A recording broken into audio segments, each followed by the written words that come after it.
প্রশান্ত মহাসাগরে নৌযানে ফের মার্কিন হামলা, নিহত ৪। জাপানের লৌহমানবিকী দেশকে চীনের সঙ্গে যুদ্ধের মুখে ঠেলে দিচ্ছেন। রাশিয়া ও ইউক্রেনকে জ্বালানি অবকাঠামোতে হামলা না করার আহ্বান তুরস্কের। আসসালামু আলাইকুম, স্বাগতম জানাচ্ছি একোমাত্রিক সংবাদে। আমি মোহাম্মদ হাসান মাহমুদ। এতক্ষণ শুনছিলেন সংবাদ শিরোনাম, এবার বিস্তারিত।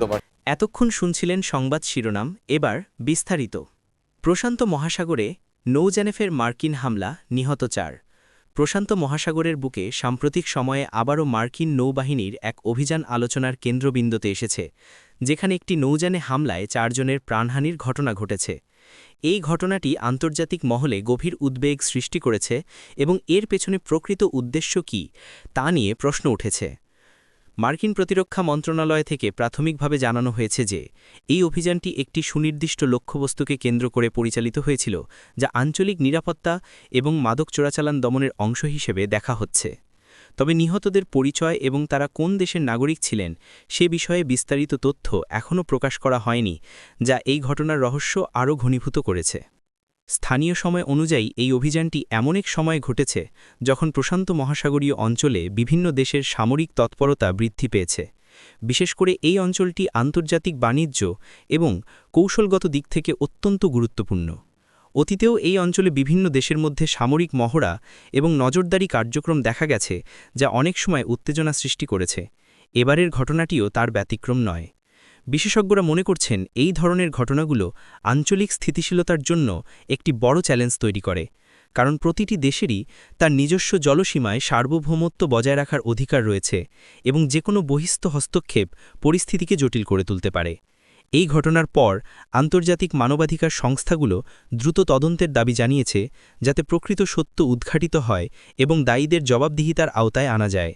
প্রশ্ন উঠেছে, মার্কিন নৌবাহিনী কি আন্তর্জাতিক আইন এবং মানবতাবাদের মূলনীতিগুলো মেনে এই অভিযান পরিচালনা করেছিল, নাকি এর পেছনে অন্য কোনো ভূ-রাজনৈতিক উদ্দেশ্য ছিল?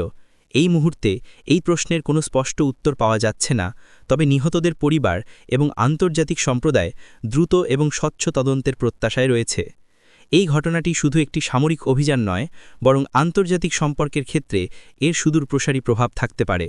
ভবিষ্যতে এই অঞ্চলের দেশগুলোর মধ্যে সম্পর্ক কিভাবে বিকশিত হয় তার উপর এই ঘটনার একটি প্রভাব স্পষ্টতই দেখা যাবে।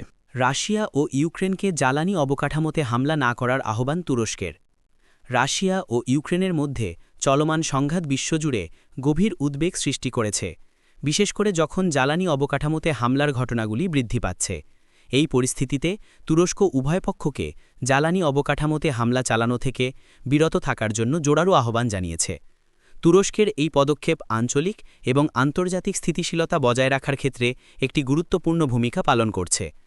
তুরস্কের পররাষ্ট্র মন্ত্রণালয় থেকে একটি বিবৃতিতে জানানো হয়েছে যে জ্বালানি অবকাঠামোতে হামলা শুধু যুদ্ধরত দেশগুলোকেই নয়, বরং বিশ্ব অর্থনীতি এবং সাধারণ মানুষের জীবনযাত্রাকেও মারাত্মকভাবে প্রভাবিত করে। বিশেষ করে শীতকালে জ্বালানি সরবরাহ ব্যাহত হলে মানবিক সংকট আরও তীব্র হতে পারে।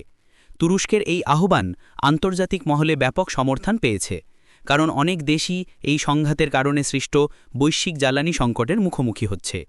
এই সংঘাতে শুরু থেকেই তুরস্ক মধ্যস্থতাকারী হিসেবে একটি গুরুত্বপূর্ণ ভূমিকা পালন করে আসছে। দেশটি একাধিকবার শান্তি আলোচনার আয়োজন করেছে এবং যুদ্ধবিরতির জন্য চেষ্টা চালিয়ে যাচ্ছে।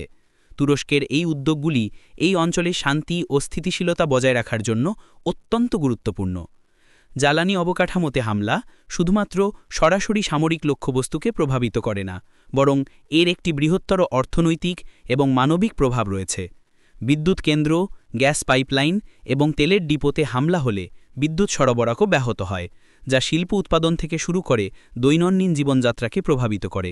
এছাড়া এই ধরনের হামলা পরিবেশের ওপরও নেতিবাচক প্রভাব ফেলে।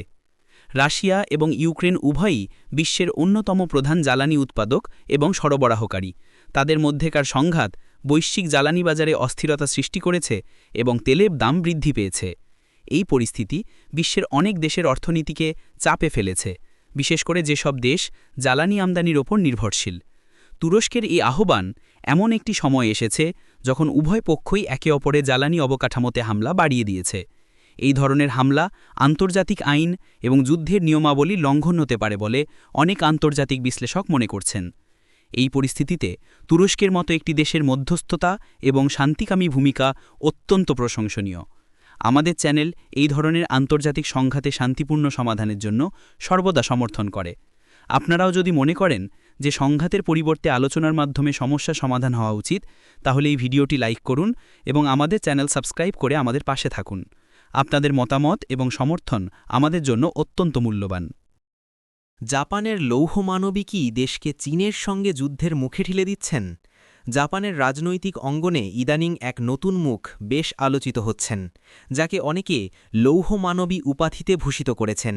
তার কঠোর এবং অমননীয় পররাষ্ট্রনীতি, বিশেষত চীনের প্রতি তার কঠোর অবস্থান, দেশের ভেতরে এবং বাইরে ব্যাপক বিতর্কের জন্ম দিয়েছে। প্রশ্ন উঠেছে, তার এই আগ্রাসী নীতি কি জাপানকে চীনের সঙ্গে একটি সম্ভাব্য সংঘাতের দিকে ঠেলে দিচ্ছে? এই বিষয়টি নিয়ে আন্তর্জাতিক মহলে গভীর উদ্বেগ দেখা দিয়েছে।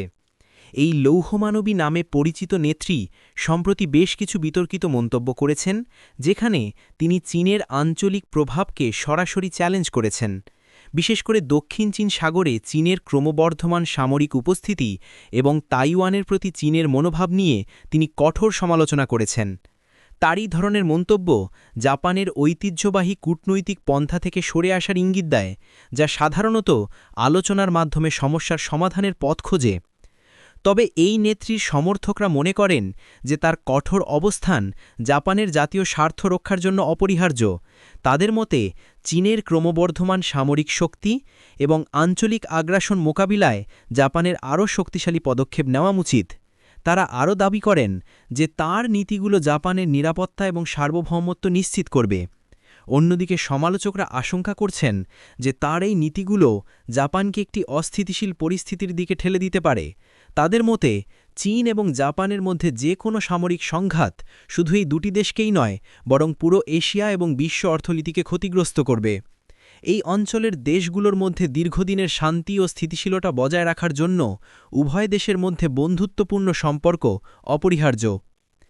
এই নেত্রীর উত্থান জাপানের অভ্যন্তরীণ রাজনীতিতেও একটি নতুন মেরুকরণ সৃষ্টি করেছে।